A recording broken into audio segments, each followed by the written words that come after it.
Oi pessoal, tudo bem?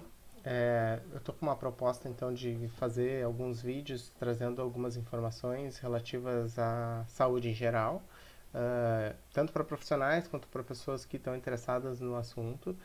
E hoje eu trouxe aqui para conversar com a gente a professora doutora Patrícia Bock, tá? Ela é farmacêutica, ela tem o seu doutorado em fisiologia.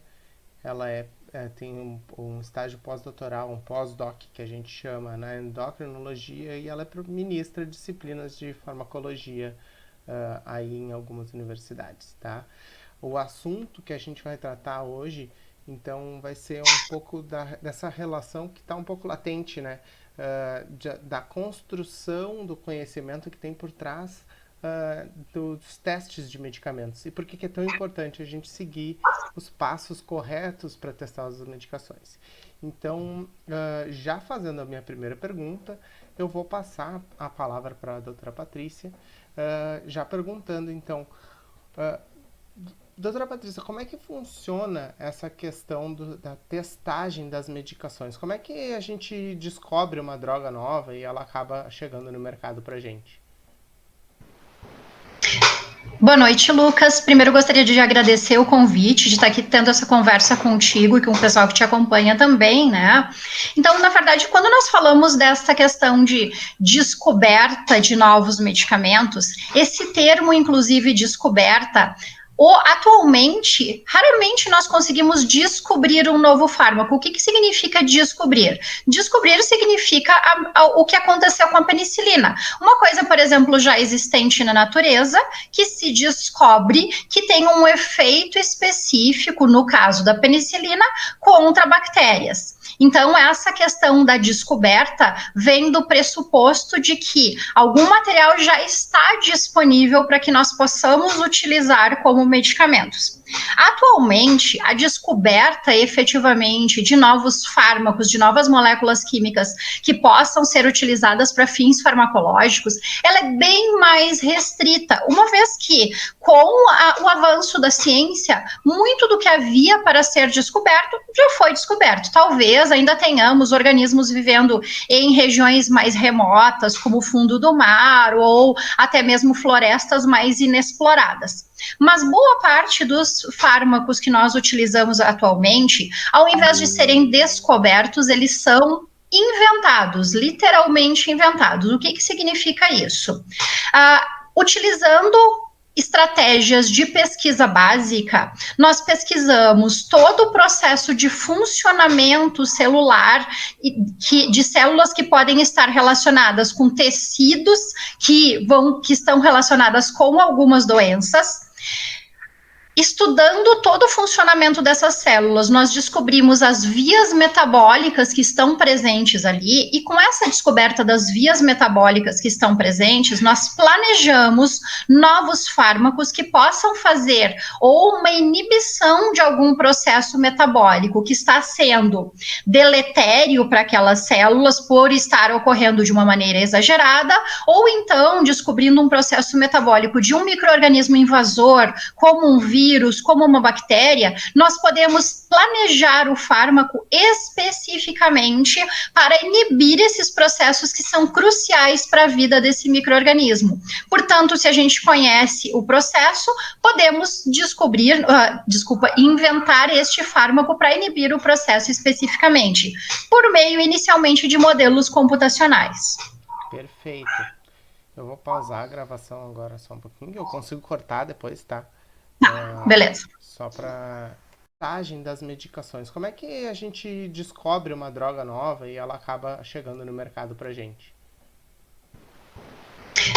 Boa noite, Lucas. Primeiro gostaria de agradecer o convite, de estar aqui tendo essa conversa contigo e com o pessoal que te acompanha também, né?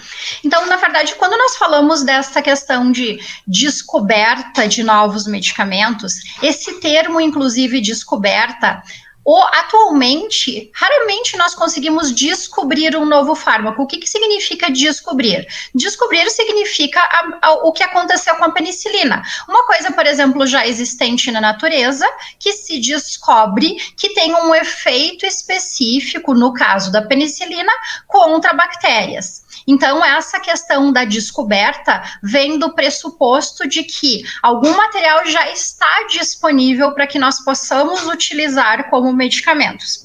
Atualmente, a descoberta efetivamente de novos fármacos, de novas moléculas químicas que possam ser utilizadas para fins farmacológicos, ela é bem mais restrita, uma vez que, com o avanço da ciência, muito do que havia para ser descoberto já foi descoberto. Talvez ainda tenhamos organismos vivendo em regiões mais remotas, como o fundo do mar, ou até mesmo florestas mais inexploradas. Mas boa parte dos fármacos que nós utilizamos atualmente, ao invés de serem descobertos, eles são inventados, literalmente inventados. O que significa isso?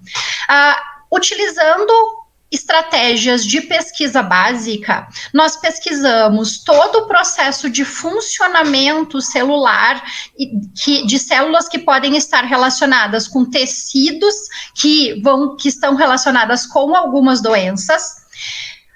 Estudando todo o funcionamento dessas células, nós descobrimos as vias metabólicas que estão presentes ali, e com essa descoberta das vias metabólicas que estão presentes, nós planejamos novos fármacos que possam fazer ou uma inibição de algum processo metabólico que está sendo deletério para aquelas células por estar ocorrendo de uma maneira exagerada, ou então descobrindo um processo metabólico de um micro-organismo invasor, como um vírus, como uma bactéria, nós podemos planejar o fármaco especificamente para inibir esses processos que são cruciais para a vida desse micro-organismo. Portanto, se a gente conhece o processo, podemos inventar este fármaco para inibir o processo especificamente, por meio inicialmente de modelos computacionais.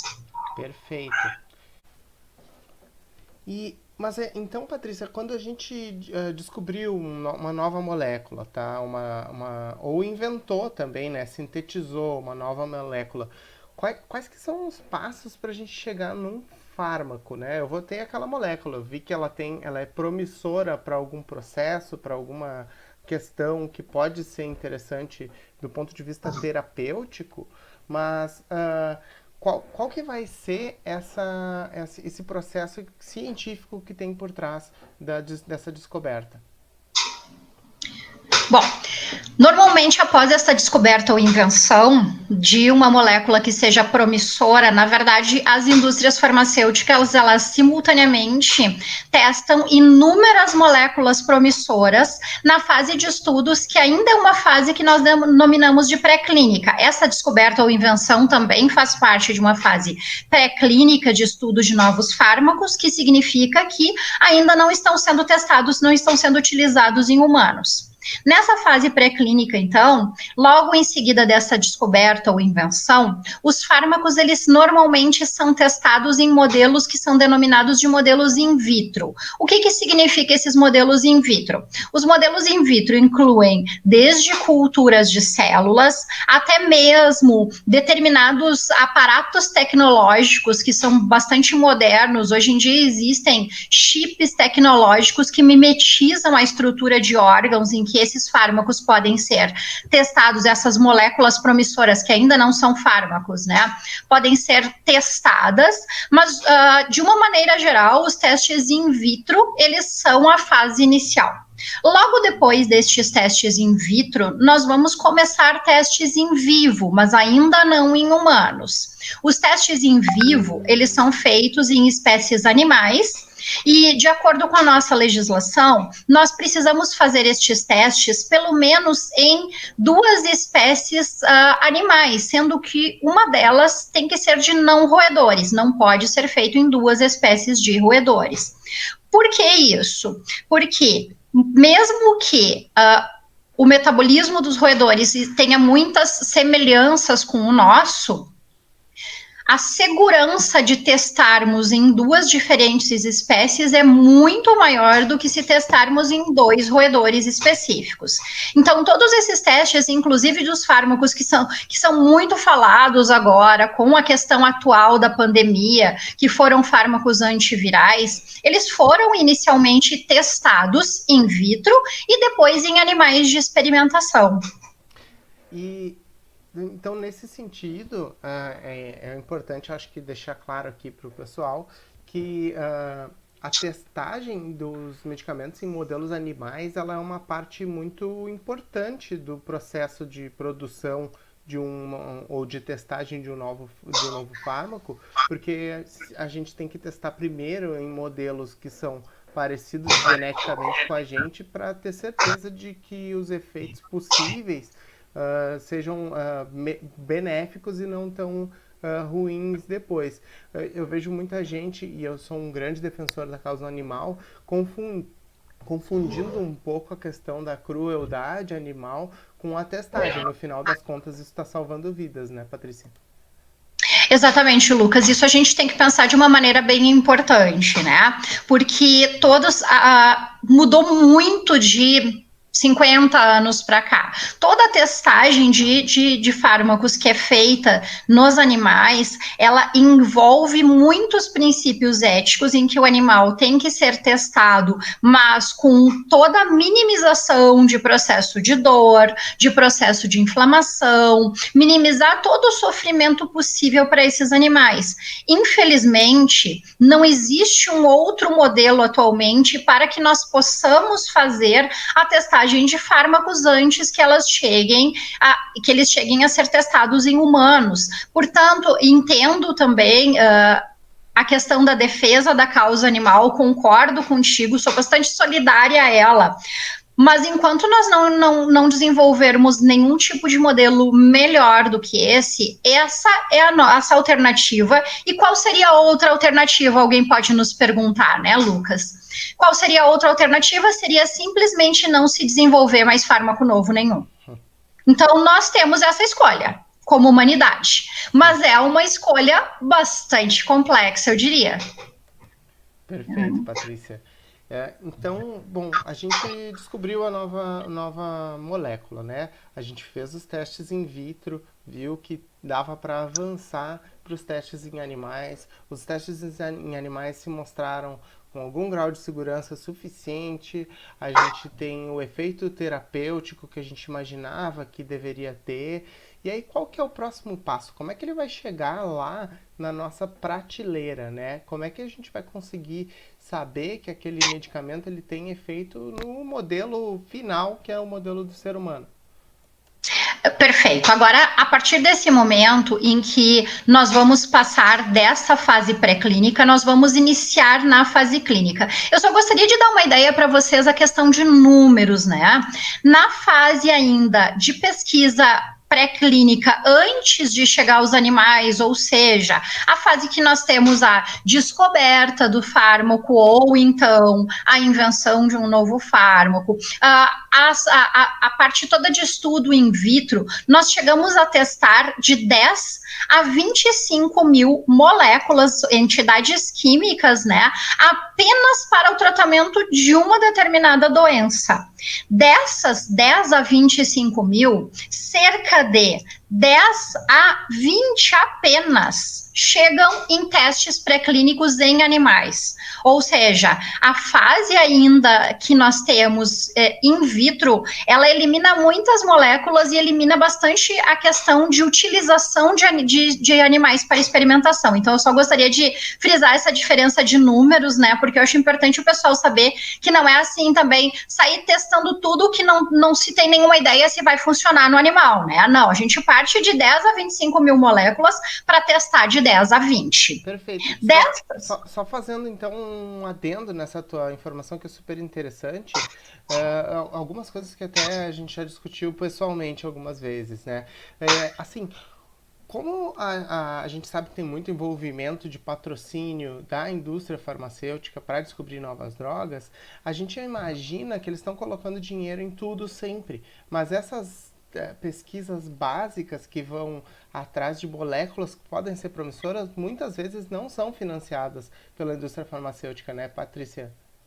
Perfeito, porque essa etapa é uma etapa extremamente cara, porque é uma quantidade muito grande de moléculas químicas e essa pesquisa básica em períodos normais, sem falarmos agora dessa pandemia, enfim, essa fase inicial, ela leva cerca de 3 anos. para se chegar nessas 10 a 20 moléculas. Normalmente, isso é um investimento público, e é um investimento público em todos os países, não é um investimento público apenas no Brasil. Mesmo países em que o senso comum acredita que a iniciativa privada faça a maior parte do financiamento da pesquisa, como algumas pessoas pensam em relação aos Estados Unidos, a pesquisa básica ela é substancialmente financiada por entidades governamentais mesmo nos Estados Unidos. Isso é uma coisa importante que tu lembraste. Perfeito, Patrícia. Então, agora passando lá para a parte clínica, né? Vamos testar em humanos. Como é que a gente faz para saber realmente que aquele medicamento vai funcionar no ser humano? Antes de saber se ele vai funcionar no ser humano, nós temos a primeira fase de pesquisa clínica, que é chamada, de uma maneira bastante simples, de fase 1, ainda bem que não tem uma nomenclatura complicada. Na fase 1 de pesquisa clínica, nós ainda não testamos se ela vai funcionar para indivíduos doentes. Na fase 1 de pesquisa clínica, nós testamos esse fármaco em voluntários saudáveis. Aí algumas pessoas podem pensar assim, tá, mas por que nós vamos testar em voluntários saudáveis? Porque, na verdade, a fase 1 da pesquisa em humanos, ela serve para determinar o que nós chamamos de parâmetros farmacocinéticos. O que significa isso? Significa que nós vamos determinar como este fármaco é absorvido num organismo humano, como esse fármaco ele é distribuído para os diferentes tecidos do corpo humano, como esse fármaco ele é metabolizado, ou seja, como ele é modificado quimicamente no nosso corpo, e também como ele é excretado. Portanto, essa primeira fase, ela determina esses parâmetros chamados de parâmetros farmacocinéticos, e de uma maneira geral, ela possui um pequeno número de participantes, de 10 a 100 participantes, a depender do fármaco. Em algumas situações excepcionais, são feitos alguns testes com pacientes com doenças raras, mesmo estudos de fase 1, mas não é a regra é em voluntários saudáveis. E a gente pode pensar o seguinte, mas quem é que aceitaria ser testado para um fármaco sendo saudável, né? Em países que pagam para isso. Aqui no Brasil é muito difícil de termos estudos de fase 1. Bom, e aí depois que a gente explorou então esses aspectos relacionados a mais ou menos como é que a droga se comporta dentro do corpo, que pelo que eu entendi é o que tu está nos explicando. Sim. A gente tem essa explicação toda, já descobrimos isso. Qual que é o próximo passo? Porque pelo que a gente está conversando, não é só descobrir lá no modelo animal e sair depois aplicando em humanos, né? Não.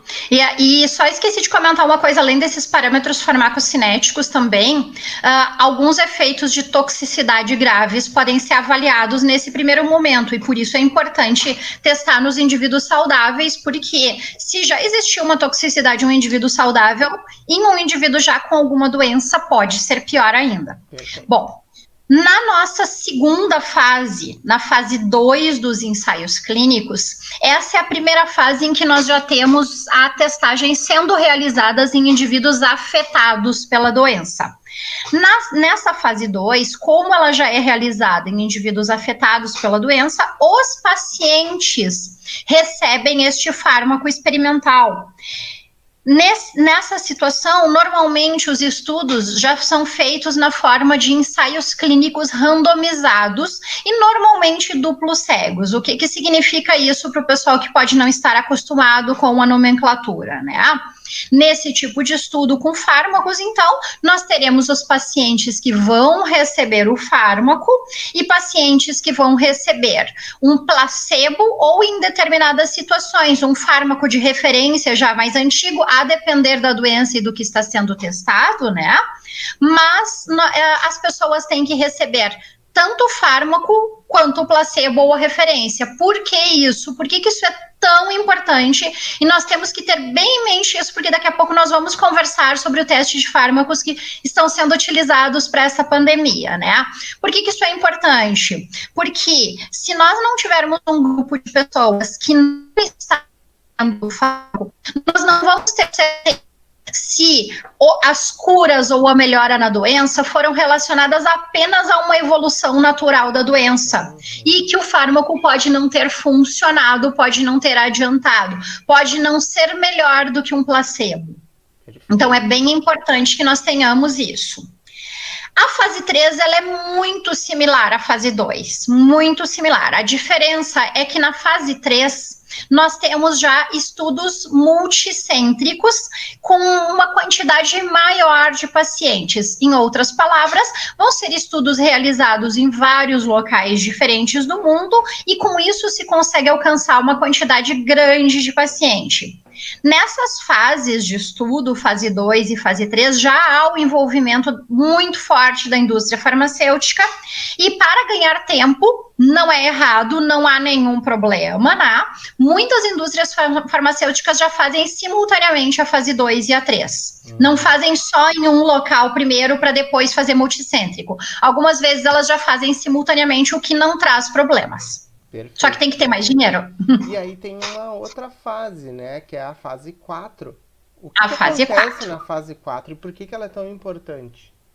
A fase 4 ela é denominada de fase pós-comercialização ou vigilância pós-comercialização. O que significa isso? O fármaco ele já está disponível para o público em geral, para os pacientes que precisam tratar esta determinada doença, e esses pacientes já estão comprando ou recebendo de seus convênios de saúde ou do Sistema Único de Saúde, ou seja, o que for, dependendo da organização de cada país, né? Mas as pessoas, então, já estão tendo contato. Por que é importante essa fase 3 também? Porque, né, desculpa, essa fase 4. Essa fase 4... uma quantidade muito grande de indivíduos utiliza o fármaco. E alguns efeitos deletérios, alguns efeitos adversos relacionados ao fármaco, que podem não ter sido percebidos em fases 2 ou 3, podem ser percebidos nessa situação. Nós temos diversos exemplos de fármacos que foram retirados do mercado poucos anos após o início de sua comercialização, devido a graves efeitos adversos. Sim, que não tinha dado tempo para aparecer num ensaio clínico de fase 2 e 3 e que também não tinha gente suficiente para matematicamente eles aparecerem, né? Eu acho que essa que é a ideia que está por trás. Isso e mais uma coisa. Tá, então vou deixar tu me complementar aqui e depois eu vou fazer mais uma pergunta. Tá, isso e mais uma coisa, isso é bem importante que tu falaste, a questão de tempo é importante, mas às vezes mesmo com um tempo curto de uso, as pessoas apresentam eventos adversos que não foram observados previamente, né? O número de pessoas, obviamente, é extremamente importante, mas uma outra coisa que algumas vezes as pessoas não param para pensar é que nas fases 2 e 3, foram feitos ensaios clínicos randomizados em que os indivíduos eles tinham um acompanhamento muito próximo de uma série de profissionais da saúde que faziam parte da equipe que estava estudando este fármaco. Na fase 4, como é vigilância pós-comercialização, já não existe nenhum acompanhamento. Então, eu vou dar um exemplo que foi bastante falado há alguns anos atrás, que é o Ribonaban. Ribonaban era um fármaco utilizado para o tratamento de diabetes. E este fármaco era utilizado porque ele é um inibidor de receptores canabinoides cerebrais. Se ele é um inibidor de receptores canabinoides cerebrais, o que isto significa? Ele inibe os mesmos receptores que são ativados pela cannabis sativa. As pessoas normalmente têm o conhecimento que cannabis sativa, a utilização de cannabis sativa, para a maioria das pessoas promove um processo de aumento de apetite. Inibir, portanto, esses receptores promovia uma redução de apetite, particularmente nos pacientes diabéticos, e com isso um processo de emagrecimento, e com a redução da ingesta de nutrientes, o indivíduo realmente tinha melhoras no seu quadro de doença. Só que, enquanto a pessoa está em um ensaio clínico randomizado, ela tem o acompanhamento de todos os profissionais, incluindo psicólogos, tudo que é coisa. Quando foi para vigilância pós-comercialização, inibir esses receptores opioides não afeta apenas o apetite, mas afeta o controle de humor dos indivíduos. E aí os indivíduos começaram a ter exacerbação de processos depressivos e a quantidade de suicídios aumentou muito nas pessoas que utilizavam este fármaco.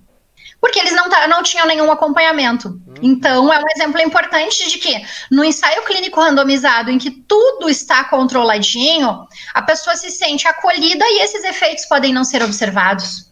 Maravilha. Perfeitas as informações, Patrícia. Agora, para a gente finalizar, então, já se encaminhando para o final, tá?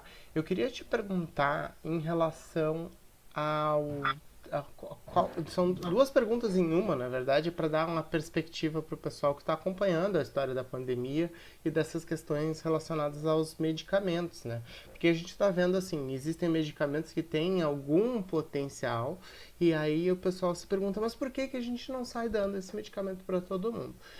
Primeiro eu queria te perguntar em relação ao tempo que se demora para se testar um medicamento, pelo menos entre fase, quando já entrou em fase 1 até finalizar a fase 3, que são a parte para a gente saber se funciona porque ele queria, porque a gente queria. E segundo é perguntar assim, em usos onde, por exemplo, fase 1, fase 2, a fase 1, que é muito importante para saber toxicidade, etc., por exemplo, da cloroquina, já foi feito. Então, isso já está feito. O que a gente teria que fazer é trocar o uso, né?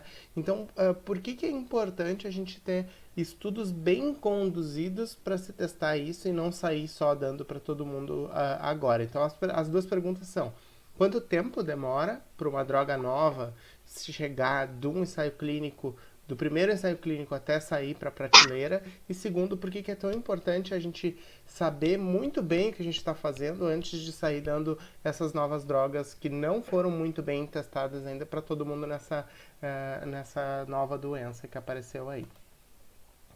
Bom, e respondendo a tua primeira pergunta, né? Quando se tem uma droga nova, um fármaco novo sendo avaliado, todo o processo, desde a fase pré-clínica até o final da fase clínica, da fase 3, leva cerca de 10 anos. Portanto, isso é bastante inviável para uma nova pandemia. Então, qual é a alternativa? A alternativa é se fazer o que está sendo feito atualmente, que é utilizar fármacos que já passaram pelas fases iniciais, tanto pré-clínicas quanto clínicas de estudo, mas que vão ser utilizados para uma doença diferente. O exemplo da hidroxicloroquina ou da cloroquina. A diferença delas é uma relação de toxicidade, que a hidroxicloroquina é um pouco menos tóxica do que a cloroquina. Esses já são fármacos bastante estabelecidos para o tratamento da malária. E alguns estudos prévios, particularmente realizados em outros tipos de coronavírus, sugeriram que esses fármacos podem ser efetivos na redução da contagem viral. O que acontece? Em relação a este vírus especificamente, ele é muito recente. Então, não existia, até o ano passado, nenhum tipo de teste com uma infecção viral em humanos relacionada a este vírus, porque ele não estava transitando em humanos. Portanto, todos os estudos são extremamente recentes. Nesse caso, os testes eles são bastante rápidos pela característica de evolução da doença, que é uma evolução muito rápida. Diferente de uma doença como diabetes, que pode ter uma evolução de muitos anos, essa evolução da doença do Covid-19, ela leva semanas. Portanto, fazer um teste com algum fármaco que já tenha passado por outros testes, particularmente pré-clínicos e clínicos de fase 1, 2, 3 e até mesmo 4 para outras doenças, é muito mais factível. O que nós temos até o momento? Os testes que foram, os estudos que inicialmente utilizaram a hidroxicloroquina não fizeram aquele processo de ensaios clínicos randomizados que nós discutimos anteriormente. Então, foram estudos que utilizaram um número pequeno de pacientes, muito menor do que 100 pacientes, e utilizaram a hidroxicloroquina para todos. Um percentual desses pacientes se recuperou. E é importante a gente frisar aqui que é um percentual, Lucas, porque eu tenho recebido diversas fake news afirmando que 100% das pessoas foram curadas, e isto não é verdade. Isso não aconteceu em lugar nenhum do mundo, mesmo em ensaios clínicos não randomizados. Então, que fique claro que os trabalhos que já foram realizados mostraram um percentual de pessoas curadas. Mas nós não sabemos se essa cura foi pelo efetivamente uso do fármaco ou uma evolução natural da doença em que aquelas pessoas, devido a características do seu sistema imunológico, se curariam igual. Recentemente foi publicado um estudo, bem recentemente mesmo, foi ontem, que foi o primeiro ensaio clínico randomizado, publicado com a utilização da hidroxicloroquina, e não foi observada a diferença de melhora com a utilização em relação à utilização ao placebo. Estudos mais promissores têm sido feitos com outros antivirais que previamente eram utilizados para o tratamento do vírus Ebola e HIV. Bom, a gente vai, então, pelo que tu tá me dizendo, a gente vai ter que esperar um pouquinho ainda para ter, até a gente ter evidência suficiente para sair usando esse tipo de medicamento, né? Então, Exatamente. a gente torce, né? A gente não jamais está torcendo contra aqui, mas a gente torce que essas evidências apareçam, só que elas têm que ser bem construídas, né? Dentro do ponto de vista científico, senão o dano que a gente pode causar pode ser maior do que a melhora dos pacientes. Patrícia, foram alguns minutos de muita sabedoria aqui. Gostei muito de te ouvir. Não é uma novidade para mim, mas talvez para as outras pessoas que estejam nos escutando tenha valido a pena. Tá? Eu te agradeço demais pela participação. Eu vou publicar isso aqui, depois eu te marco lá. E aí, quem gostar, vai dar um like, vai compartilhar com o pessoal. Tá bom, Patrícia? Deixa eu botar o teu rostinho de novo aqui para tu dar um tchau pro pessoal e já te agradeço demais, tá? Eu que agradeço o convite para essa conversa, Lucas, foi ótimo. Então, espero que para algumas pessoas possa ter esclarecido um pouco como é que são feitos esses estudos iniciais, porque as pessoas realmente ficam um pouco confusas. Obrigado então, pessoal. Quem gostou do vídeo pode se inscrever no canal lá no YouTube, Saúdiologia, e pode seguir nas redes lá no Facebook, e esse aqui vai ser postado também no meu Instagram pessoal, tá? Até a próxima então. Eu já conversei com mais pessoas para virem aqui também conversar sobre outros temas que são interessantes. Vejo vocês na próxima postagem. Valeu, tchau, tchau.